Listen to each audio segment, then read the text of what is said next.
即个风台中5车28号半暝到下昼，阵风拢超过16级，造成6座风力发电机组来吹转去。会知趁着风雨变势，台电人员先甲倒伫路中央的18号风机扫到路边，估计这损失是超过5亿。风力发电的叶片规拢断去，车辆经过还阁减慢伊的速度。8号下昼，处理了风台出海了，大量5车高美湿地的海边啊，阁吹起了16级的强风，造成了风力发电的叶片受损等于。日迄天下早时，总有6支的风力发电机组去吹等于。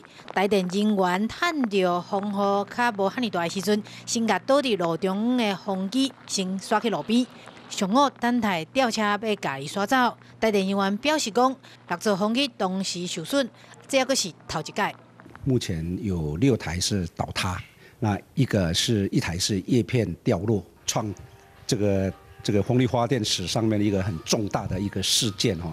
除了台中北部石门嘛有1座的风机受损，这批风机拢是民国92年设的，平均的造价爱1亿外。是安那风台来，西部沿海受损的拢是台电的风机。